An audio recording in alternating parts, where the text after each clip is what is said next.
اعوذ باللہ من الشیطان الرجیم، بسم اللہ الرحمن الرحیم۔ الحمد للہ رب العالمین والصلاۃ والسلام علی سید المرسلین وخاتم النبیین، اما بعد۔ صحیح بخاری، باب کتاب الشہادہ، حدیث نمبر 2685، اردو ترجمہ۔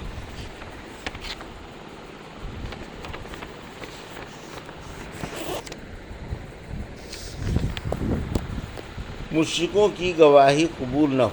ہوگی، اور شعبی نے کہا کہ دوسرے دین والوں کی گواہی ایک سے دوسرے کے خلاف لینی جائز نہیں، اللہ تعالیٰ کے اس ارشاد کی وجہ سے کہ ہم نے ان میں باہم دشمنی اور بغض کی ہوا دے دی ہے۔ ابو ہریرہ نے نبی کریم صلی اللہ علیہ وسلم سے نقل کیا کہ اہل کتاب کی ان کی مذہبی روایات میں نہ تصدیق کرو اور نہ تکذیب، بلکہ یہ کہہ دیا کرو کہ اللہ پر اور جو کچھ اس نے نازل کیا سب پر ہم ایمان لائے۔ ہم سے یحییٰ بن بکیر نے بیان کیا، کہا ہم سے لیث نے بیان کیا، یونس سے ان سے ابن شہاب نے ان سے عبید اللہ بن عبداللہ بن عتبہ نے کہ ابن عباس نے کہا کہ اے مسلمانوں، اہل کتاب سے تم کیوں سوالات کرتے ہو، حالانکہ تمہاری کتاب جو تمہارے نبی کریم صلی اللہ علیہ وسلم پر نازل ہوئی ہے اللہ تعالیٰ کی طرف سے سب سے بعد میں نازل ہوئی ہے۔ اللہ تعالیٰ تو تمہیں پہلے ہی بتا چکا ہے کہ اہل کتاب نے اس کتاب کو بدل دیا جو اللہ تعالیٰ نے انہیں دی تھی، اور خود ہی اس میں تغیر کر دیا، اور پھر کہنے لگے کہ یہ کتاب اللہ کی طرف سے ہے۔ ان کا مقصد اس سے صرف یہ تھا کہ اس طرح تھوڑی پونجی دنیا کی حاصل کر سکیں۔ بس کیا جو علم قرآن تمہارے پاس آیا ہے وہ تم کو ان اہل کتاب سے پوچھنے کو نہیں روکتا؟ اللہ کی قسم، ہم نے ان کے کسی آدمی کو کبھی نہیں دیکھا کہ وہ ان آیات کے متعلق تم سے پوچھتا ہو جو تم پر تمہارے نبی کے ذریعے نازل کی گئی۔ حدیث نمبر 2686، اردو ترجمہ۔ مشکلات کے وقت قرآن اندازی کرنا، اور اللہ تعالیٰ کا ارشاد ہے کہ جب وہ اپنی کلمے ڈالنے لگے تو قرآن اندازی کے لیے تاکہ فیصلہ کر سکیں کہ مریم کی کفالت کون کرے۔ حضرت ابن عباس نے آیت مذکورہ کی تفسیر میں فرمایا کہ جب سب لوگوں نے نہر اردن میں اپنے اپنے قلم ڈالے تو تمام قلم پانی کے بہاؤ کے ساتھ بہہ گئے، لیکن زکریا علیہ السلام کا قلم اس بہاؤ میں اوپر آ گیا، اس لیے انہوں نے ہی مریم علیہ السلام کی تربیت اپنے ذمے لی، اور اللہ تعالیٰ کے ارشاد فساہم کے معنی ہیں پس انہوں نے قرآن ڈالا۔ حضرت ابو ہریرہ نے کہا کہ نبی کریم صلی اللہ علیہ وسلم نے کسی مقدمے میں مدعا علیہ ہونے کی بنا پر کچھ لوگوں سے قسم کھانے کے لیے فرمایا تو وہ سب ایک ساتھ آگے بڑھے، اس لیے آپ صلی اللہ علیہ وسلم نے ان میں قرآن ڈالنے کے لیے حکم فرمایا تاکہ فیصلہ ہو کہ سب سے پہلے قسم کون آدمی کھائے۔ ہم سے عمر بن حفص بن غیاث نے بیان کیا، کہا ہم سے ہمارے والدین نے بیان کیا، کہا ہم سے اعمش نے، کہا کہ ہم سے شعبی نے بیان کیا، انہوں نے نعمان بن بشیر سے سنا، وہ کہتے تھے کہ نبی کریم صلی اللہ علیہ وسلم نے فرمایا، اللہ کی حدود میں سستی برتنے والے اور اس میں مبتلا ہو جانے والے کی مثال ایک ایسی قوم کی سی ہے جس نے ایک کشتی پر سفر کرنے کے لیے جگہ کے بارے میں قرآن اندازی کی، پھر نتیجے میں کچھ لوگ نیچے سوار ہوئے اور کچھ اوپر، نیچے کے لوگ پانی لے کر اوپر کی منزل سے گزرتے تھے اور اس سے اوپر والوں کو تکلیف ہوتی تھی، اس خیال سے کہ نیچے والا ایک آدمی کلاڑی سے کشتی کا نیچے کا حصہ کاٹنے لگا تاکہ نیچے ہی سے سمندر کا پانی لے لیا جائے کرے۔ اب اوپر والے آئے اور کہنے لگے کہ یہ کیا کر رہے ہو؟ اس نے کہا کہ تم لوگوں کو میرے اوپر آنے جانے سے تکلیف ہوتی تھی اور میرے لیے بھی پانی ضروری تھا۔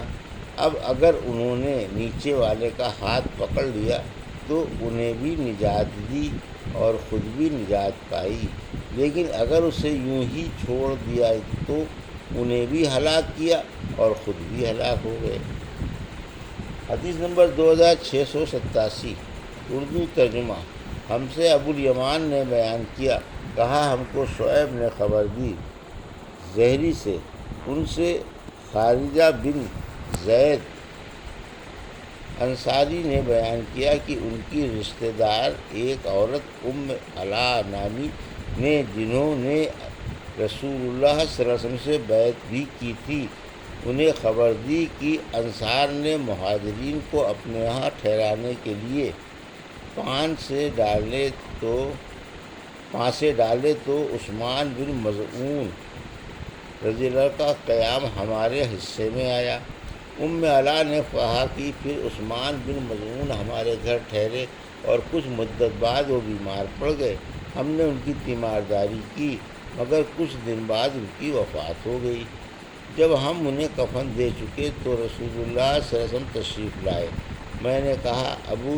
صاحب، عثمان کی کنیت، تم پر اللہ کی رحمتیں نازل ہوں۔ میری گواہی ہے کہ اللہ تعالیٰ نے اپنے یہاں تمہاری ضرور عزت اور بڑائی کی ہوگی۔ اس پر آنس صلی اللہ علیہ وسلم نے فرمایا، یہ بات تمہیں کیسے معلوم ہو گئی کہ اللہ تعالیٰ نے ان کی عزت اور بڑائی کی ہوگی؟ میں نے عرض کیا، میرے ماں باپ آپ پر فدا ہوں، مجھے یہ بات کسی ذریعے سے معلوم نہیں ہوئی ہے۔ پھر آنس صلی اللہ علیہ وسلم نے فرمایا، عثمان کا ہاں تک معاملہ ہے تو اللہ گواہ ہے کہ ان کی وفات ہو چکی، اور میں ان کے بارے میں اللہ سے خیر ہی کی امید رکھتا ہوں،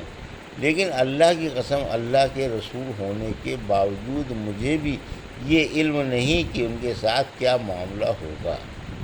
ام علا کہنے لگیں، اللہ کی قسم، اب اس کے بعد میں کسی شخص کی پاکی کبھی بیان نہیں کروں گی۔ اس سے مجھے رنج بھی ہوا کہ آنس صلی اللہ علیہ وسلم کے سامنے میں نے ایک ایسی بات کہی جس کا مجھے حقیقی علم نہیں تھا۔ انہوں نے کہا، ایک دن میں سو رہی تھی کہ میں نے خواب میں حضرت عثمان رضی اللہ عنہ کے لیے ایک بہتا ہوا چشمہ دیکھا۔ میں رسول اللہ صلی اللہ علیہ وسلم کی خدمت میں حاضر ہوئی اور آپ نے سے خواب بیان کیا۔ آپ نے فرمایا کہ یہ ان کا عمل نیک تھا۔ حدیث نمبر 2688، ہم سے اردو ترجمہ۔ ہم سے محمد بن مقاتل نے بیان کیا، کہا کہ ہم کو عبداللہ نے خبر دی، انہیں یونس نے خبر دی زہری سے، انہیں عروہ نے خبر دی اور ان سے عائشہ رضی اللہ عنہا نے بیان کیا کہ رسول اللہ صلی اللہ علیہ وسلم جب سفر کا ارادہ فرماتے تو اپنی بیویوں میں قرعہ اندازی فرماتے اور جن کا نام نکل آتا انہیں اپنے ساتھ لے جاتے۔ آپ صلی اللہ علیہ وسلم کا یہ بھی معمول تھا کہ اپنی ہر بیوی کے لیے ایک دن اور ایک رات مقرر کر دی تھی۔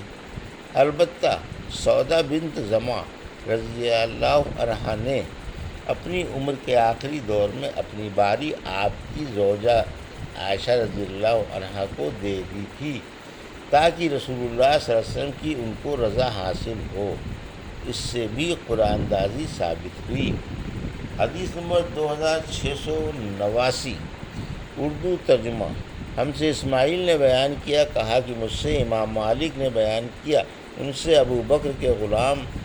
سمی نے بیان کیا، ان سے ابو صالح نے اور ان سے ابو ہریرہ رضی اللہ عنہ نے کہ رسول کریم صلی اللہ علیہ وسلم نے فرمایا، اگر لوگوں کو معلوم ہوتا کہ اذان اور صف اول میں کتنا ثواب ہے اور پھر انہیں اس کے حاصل کرنے کے لیے قرآن اندازی کرنی پڑتی تو وہ قرآن اندازی بھی کرتے، اور اگر انہیں معلوم ہو جائے کہ نماز سویرے پڑھنے میں کتنا ثواب ہے تو لوگ ایک دوسرے سے سبقت کرنے لگیں اور اگر انہیں معلوم ہو جائے کہ عشاء اور صبح کی کتنی فضیلتیں ہیں تو اگر گھٹنوں کے بل آنا پڑتا تو پھر بھی آتے۔ یہ تھی صحیح بخاری باب کتاب الشہادہ کی حدیث نمبر 2685 سے 2689 کا اردو ترجمہ جو ابھی آپ نے سماعت فرمایا۔ اللہ سے دعا ہے کہ اللہ میں حدیثوں کی صحیح سمجھ عطا فرما اور ان پر عمل کرنے کی توفیق عطا فرما، آمین یا رب العالمین۔